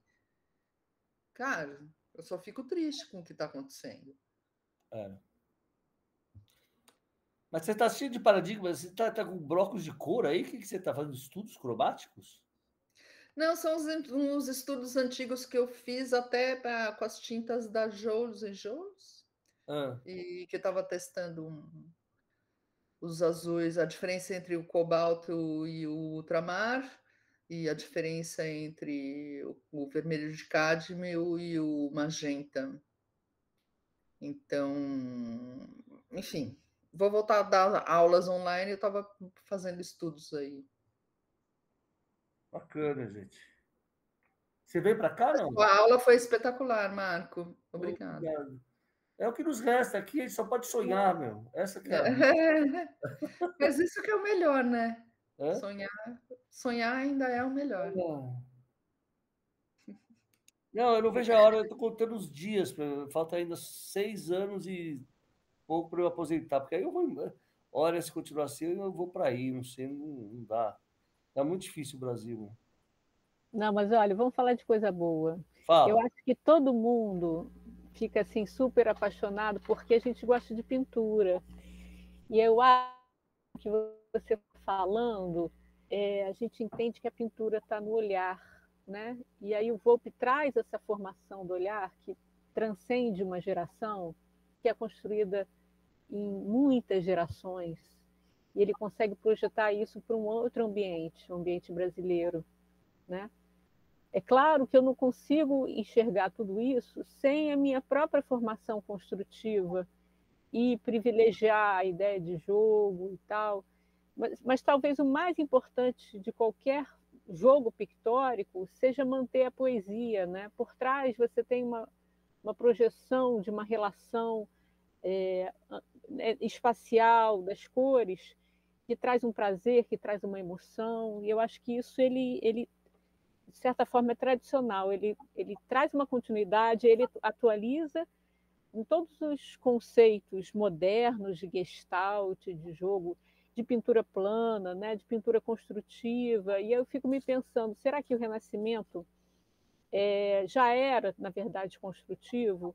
Principalmente o primeiro Renascimento, e a gente só abriu mão da profundidade e manteve aquelas relações cromáticas que sempre existiram, e talvez o óleo tenha atrapalhado muito mesmo, mas que está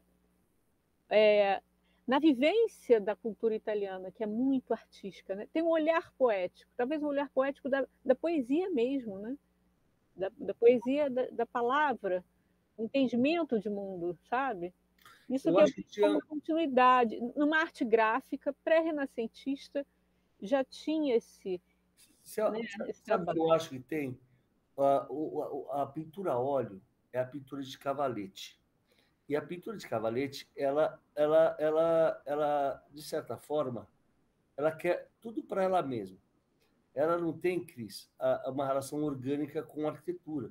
Se eu faço um mosaico, eu preciso daquela arquitetura. Se eu faço um afresco, eu preciso daquela parede, entendeu? Um site Ela específico pintura a já, óleo né? é aquela coisa, não, eu me dou bem em qualquer, eu sou a Mona Lisa, eu sou o máximo, posso ir para qualquer lugar sozinho, entendeu? Portátil. E eu não sei se é bem assim, sabe? Não é à toa que, né, o Rothko e tal vai tentar Matisse, os grandes coloristas quiseram, no final da vida, criar uma integração maior entre arte e arquitetura.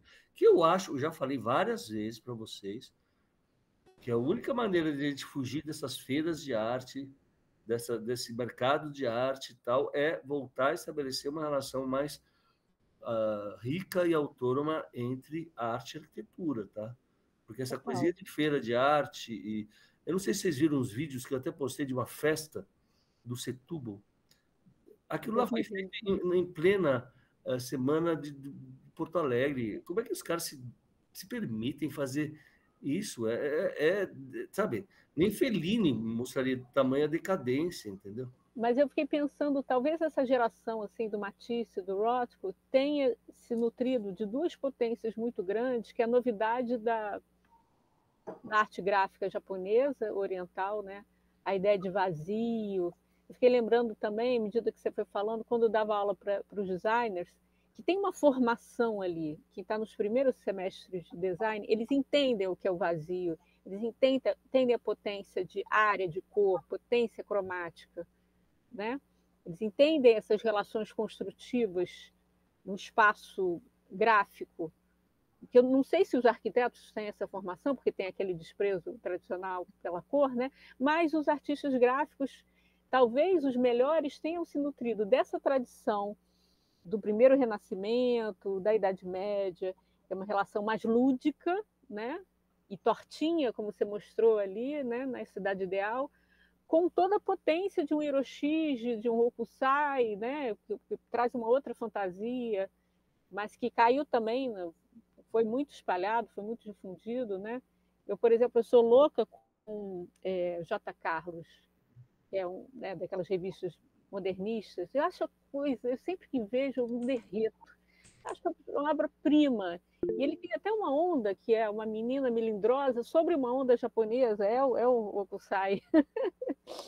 Mas, enfim, eu acho que todo mundo que é pintor gosta disso, né? E a forma como você fala traz a gente para essa nossa paixão. Aí o mundo pode estar acabando, né, Mônica? E pelo menos a gente pode viver o nosso sonho. Não, mas eu acho que é justamente essa ideia do nosso. Mônica, eu não sei, essa coisa. Se a gente pudesse criar esse espaço de. Ali não está falando, mas de fato, o grupo poder fazer apresentações em Lisboa, de ir para. Como a gente vai fazer agora para Curitiba. Essas experiências de a gente sair um pouco da nossa vida cotidiana e fazer algo fora do comum é muito bacana. Lilian, você levantou a mão? Isso, eu queria falar um pouco, também gostei muito da tua aula, Marco, e acho que para mim o que mais me tocou, assim, positivamente, né, se eu estiver falando alguma bobagem, você, por favor, me corrija, é essa relação que você fez da arquitetura com o Volpe, me fez pensar muito na invenção, e nesse sentido, nessa capacidade inventiva do Volpe, porque essa tradução que ele faz, e que ele planifica e que ele verticaliza, e a ênfase que ele vai dar daí para o colorido nesse sentido, ela não é óbvia, ela não é um caminhar linear assim do que a gente percebe na história da arte mesmo, né? Então, para mim, e daí nisso é o que me apaixona demais no Volpe, e daí nesse sentido, para mim, ele jamais vira passado, porque toda vez que a gente se depara com alguma pintura que a gente não conhece dele, a gente tem esse choque, né? Dessa inteligência, dessa capacidade de, ao mesmo tempo, entender o seu contexto, né, o seu tempo histórico, se voltar para uma simplificação que tem uma relação com o popular, mas que no trato propriamente da linguagem da pintura é de alta especialização, né? Muito conectada com o seu tempo histórico, com o seu contexto histórico. E isso, para mim, é o que é mais assustador ali, a capacidade que ele tem, mesmo daí já estando aqui, né, no Brasil, com as condições precárias de tudo que a gente tem, inclusive dessa tua queixa aí com relação ao mercado, que tem a ver com a profissionalização do artista, né? Seu meio de sobrevivência, ou seja, toda essa precarização que a gente tem. E ele, de fato, conseguir produzir toda essa inventividade, assim, né? Dentro da sua produção, e tão diferente dos seus artistas contemporâneos, que estão ali ladeados com ele, né? Ombreados com ele, assim.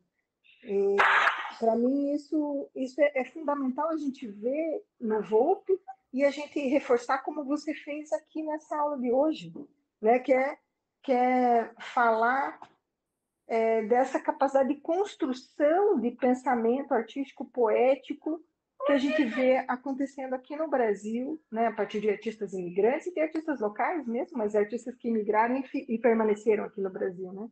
Uhum. Então, nesse sentido, eu acho que é super importante a gente não apequenar isso, pelo contrário, falar dessa capacidade mesmo. E esses tons terrosos que aparecem ali, essas relações de contraste, elas não são simples de realizar, né? Mesmo quando a gente olha para elas, é difícil até de querer assim, sistematizar no sentido de didatizar isso e transformar, como no caso do Albers lá, pranchas possíveis de você pensar contraste e tal, que ele está estudando uma planificação ali pela cor a partir dessas referências geográficas, de contexto, né, e de capacidade de pigmentos possíveis para ele e tudo mais, que, cara, é muita coisa junta, assim, para resolver. E a gente vê que ele resolve, né? Isso é que eu acho muito legal. Vou passar para a Mônica aqui. Lilian, gostei muito do que você falou, porque eu acho que também vai de encontro com o que eu queria dizer ou perguntar para o Marco, né? Porque eu acho que essa questão, eu não sei exatamente, que eu não prestei atenção e nunca estudei muito a biografia do Volpe, eu não sei quanto tempo ele viveu na Itália e qual foi a influência dele constitutiva, né, de personalidade, de estar vivendo na Itália, não. Mas o que eu queria perguntar para o Marco é se você acha, Marco, que quando ele teve em Veneza, ele resgatou alguma coisa que seria anterior ou um pensamento construtivo, constitutivo da própria personalidade dele como imigrante ou como italiano, né? ouvindo. Por que que eu estou perguntando isso? Porque, sendo um estrangeiro aqui em Lisboa, por mais que eu seja brasileira, fale português como todos, né? Eu sou estrangeiro aqui, né? Eu estou em terra estrangeira. Mas eu vejo um pensamento que se demonstra na arquitetura, especialmente, né, na construção das cidades, de como as cidades se configuram, de como as cidades se movimentam aqui na Europa, né? Como é a vida cotidiana numa cidade europeia de origem medieval, né? Como é Veneza, e como isso se estrutura num pensamento construtivo, que na medida que você passa isso para uma expressão artística, isso vai aparecer com uma característica muito forte, né? Então, a minha pergunta para você, Marco, é assim: ele veio para Veneza e identificou aquilo que já tinha dentro dele, ou ele veio para Veneza e descobriu alguma coisa que seria interessante? Enfim. Obrigado pela pergunta. Bom, eu não sou vidente, né? Eu crio as minhas próprias. Eu sou que nem, eu me sinto que nem o Marco Polo tentando entreter o Kublai Khan para não cortarem a minha cabeça, entendeu? Então eu invento histórias, entendeu? Então, o que eu acho que é assim, claramente ele já vivia num ambiente italiano de imigrantes, né, onde se preservava técnicas como o al fresco, ele vai trabalhar né, com aquilo. Mas o que é muito interessante, veja bem, se você trabalha num casarão de um nobre de um Matarazzo, né, você tem uma transposição daquelas ideias fora do lugar, né?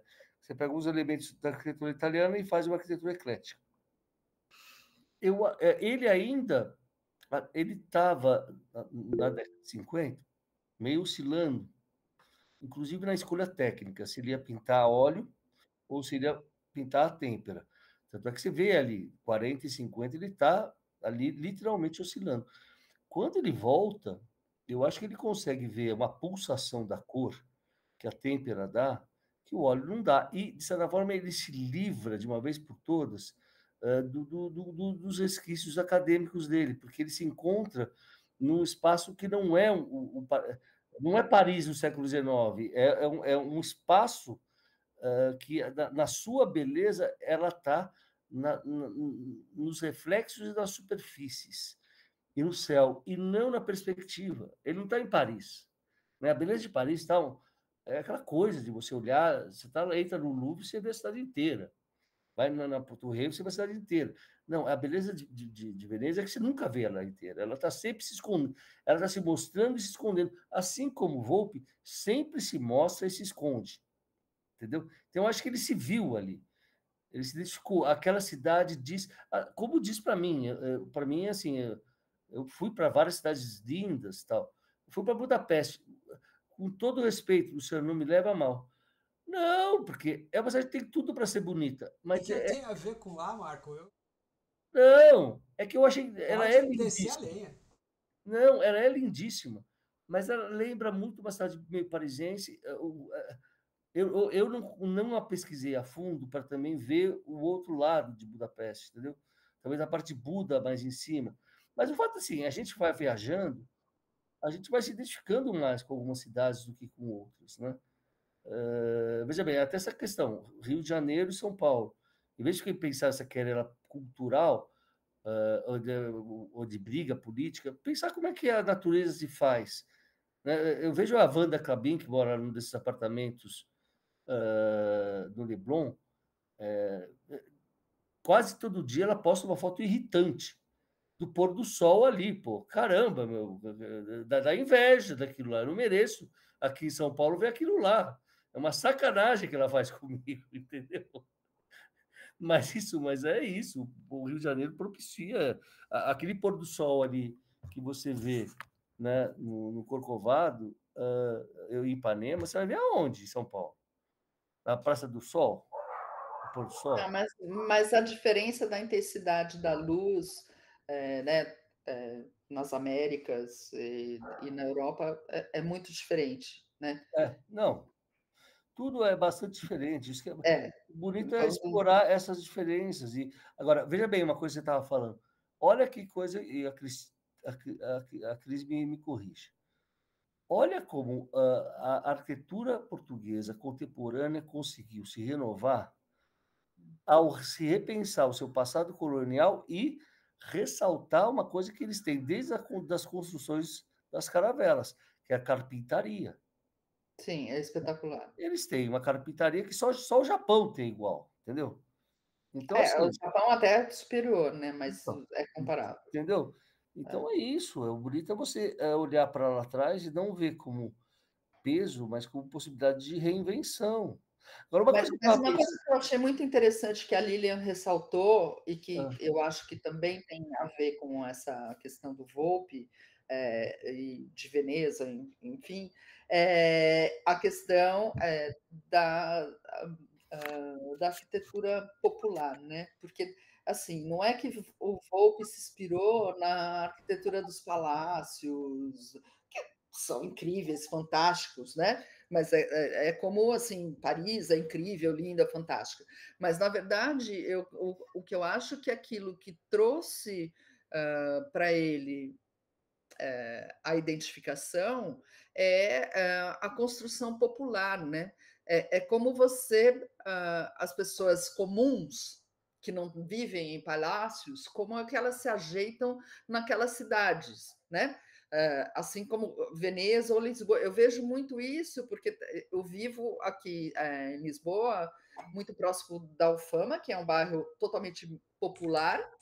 Quase, assim, é uma construção parecida com as comunidades do Rio de Janeiro, é como a Rocinha, é como, né, várias comunidades no Rio, né? Então tem essa genialidade popular, né? Essa inteligência popular, ou como você dribla as dificuldades do lugar onde você vive, ou tudo que poderia ser de ruim para você, mas você faz aquilo com graça, né, traz uma coisa mais leve e agradável para aquela situação. Mas não sei, estou aqui. O Geraldo Leão levantou a mão. O Geraldo está levantando a mão. Eu só queria, desculpa, pedir licença aqui, Geraldo, para não perder o raciocínio da Mônica, senão depois eu me perco aqui também. Uma coisa que eu vejo no Volpe, ouvindo o que você está falando, essa apresentação linda, Marco, acho que essa aula foi de presente para mim. Obrigada. Eu fiquei Obrigado. muito feliz de ver. Muito obrigada. O teu material, o teu PDF está lindo também. Uma coisa que me pega, Mônica, nessa leitura também talvez a falta de perspectiva da fachada, mas também essa questão da proximidade do que você vê na cidade. Então, a proximidade com que você vê a fachada em Veneza, por exemplo, do distanciamento que você vê numa cidade como Paris, né? Então, a repetição das janelas, os contrastes de saturação, talvez de cromaticidade, os matizes que vão brincando ali. Então, esse encantamento, popular ou não, porque hoje em Veneza não tem mais nada popular, não é mesmo? Mas essa questão da relação da proporção do edifício com a proporção de quem está olhando para ele, né? Eu acho que essa beleza da arquitetura eu vejo aí, como eu vejo lá também no Albers com o Barragan, né, que é um lugar também do meu estudo, e me deixou doida também para aproximar mais Luca com Volpe, eu entender melhor essas fachadas, acho que eu vou dar um mergulho aí também, Marco. Muito bom. Obrigado. Deixa eu só falar uma coisa, Geraldo. Uma coisa. Raquel, você vai sair agora ou não? Raquel? Não, Marco, eu espero você. Não, então, eu quero fazer uma proposta muito interessante para você que envolve todo o grupo, tá? Então, Geraldo, fala, mas eu quero propor uma coisa muito bacana para você. Aí, vamos aí. Tá, legal. Seguinte, eu estava preocupado que eu tivesse perdido o tempo da minha fala, mas a Mônica me ajudou, me deu a ponte também. E é o seguinte, a gente, quando fala do Volpi, das escolhas do Volpi, acho muito legal tudo isso, mas a gente não pode esquecer, quando a gente fala de saturação de cor, né, da luz dele, que quem pautava muito das questões artísticas da geração dele era o Mário de Andrade, né? Era o modernismo brasileiro. No livro do Lorenzo Mani, né, a gente vê que ele, desde muito cedo, acompanhava exposições de arte contemporânea, né, em São Paulo.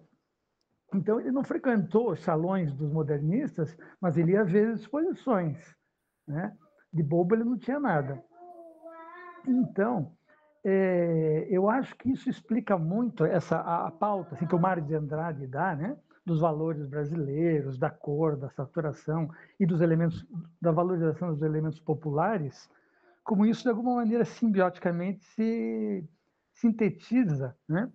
Quando ele volta de Veneza e dá de novo com essa luz sul-americana, né?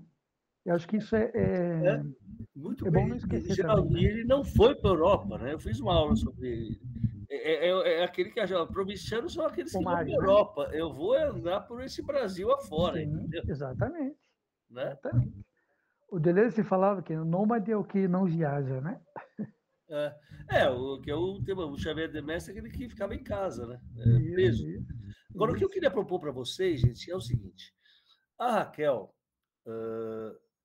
ela trabalha na Juros and Juros até há um tempo atrás, foi, né, Raquel, que a gente. Quanto tempo você está lá na Juros? 2 anos e meio já. Quê? 2 anos e meio. Eu entrei em 2021. Sabe, eu apresentei ela para os meninos, desde então ela nunca mais veio me visitar. É assim a vida. Você sabe como é que é? Não é isso, Essa não é nova verdade. geração, essas Tá novas gerações jogando aí, cara. não presta, entendeu? Mas o que eu quero propor é o seguinte: veja bem, eu vi uma imagem bonita do Bruno Dunley indo fazer uma viagem em busca da cor. A minha próxima aula chama Em Busca da Cor, que eu vou falar do Delacroix, do Matisse e do Paul Klee. E eu acabo com o Vergara, né? O Vergara, não sei se vocês conhecem, é uma coisa linda, quando ele vai para Minas Gerais e vai fazer aquela série, que eu acho que é a melhor série dele, chama Boca de Forno, né? O que eu acho é que seria, por exemplo, eu já estou falando publicamente, seria muito interessante, não sei se você está interessado, porque é impossível você trabalhar e fazer um trabalho acadêmico bom. Mas se você, por exemplo, apresentasse como projeto de doutorado uma filmagem de toda essa experiência que você está tendo aí na Jouros and Jouros, inclusive participando dessas viagens, fazendo um documentário sobre como é que é essa questão. Porque é muito bonito, queira ou não, ver 2 jovens fazendo o mesmo percurso do que se fazia há anos, em busca da cor, né? Que o Vergara... Então, por exemplo, fazer uma entrevista com filme ainda, né? Tem 2 pessoas muito importantes da cor no Brasil que estão com mais de 80 anos. Uma é o Caetano Ferrari e a outra é o Vergara. Né? O Caetano foi uma pessoa que deu super apoio até hoje para o Bruno e para o Rafa. Ele está por trás de várias coisas ali na Diálise, na verdade. Você sabe que a pós-graduação não é assim, não é mais dedaço, né? Não é eu falando. Mas eu acho, por exemplo, seria muito interessante, se não for via pós, que o grupo pudesse apoiar a iniciativa dessas, de a gente pensar, por exemplo, pegar um evento desse, que acontece poucas vezes na vida, né? Como você falou muito bem do presente, Paloma. A Lilian também falou do presente. Então, ó, queira ou não, tem 2 moleques que saíram da universidade, que estão com seus 40 anos, já não são tão moleques assim, e que estão vivendo da cor. Daria para fazer uma coisa muito... E, ao mesmo tempo, fazer um contraponto com o nosso grupo, daria para fazer... e aí fazer contraponto de... eu não quero fazer aquele documentário caríssimo que a gente nunca vai fazer na vida, sabe, Paloma? Mas fazer pelo menos eu não sei, uma coisa para você pensar, Raquel, entendeu? Sabe assim? Deixa, Marco. Eu vou pensar e a gente vai falando sobre isso. Café. Não, precisa de uma verba. Mas, assim, o seu doutorado seria fazer isso. Não quero que você faça outra coisa, entendeu? Não dá para conciliar trabalho, pintura e ainda não dá mais, entende? Continua pintando. Espero que você continue pintando, né? Continuo, claro.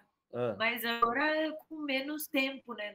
Mas eu continuo. Ué, mas é tudo bem, entendeu? Tem razão, Marco. Isso é um acontecimento importante demais para não ser refletido na academia. O que esses meninos estão fazendo é incrível mesmo. Então. E aí eu estava falando sobre viagem e estava lá o Bruno Dunning. Eu falei, vocês foram já ver o Vergara? Já, fomos lá ver o Vergara, todo mundo adora o Vergara. Pô, é bacana isso, sabe? E tudo bem, o problema é que eu tenho visto, não sei se vocês acompanham, o Daily Rothko no Instagram, é impressionante, tem Daily Rothko, tem todo dia uma imagem do Rothko diferente, com textos críticos de muita boa qualidade, tá, gente? Frases do filho, é bem legal. Agora, o Instagram passa, então o que seria legal, você podia até propor para eles, de a gente fazer uma contraposição mais teórica, de fazer, sabe, uma visita a Mônica vindo de São Paulo, indo lá, sei lá, a gente fazer talvez uma conversa de todos nós com eles, sabe assim? Eu acho uma boa ideia, uma Entendeu? ótima ideia. E fazer. Aí, olha só, nós temos. Pena que a Fernanda saiu, mas, pô, a Fernanda seria ótima, ela é uma tremenda fotógrafa, pô, de cinema. A Cris também de arquitetura. Pô. Sim, A gente tem que juntar, aglutinar as nossas coisas no interesse comum, porque aí voltar a estudar, desculpa a expressão, dá tesão, sabe? Senão parece lição de casa, entendeu?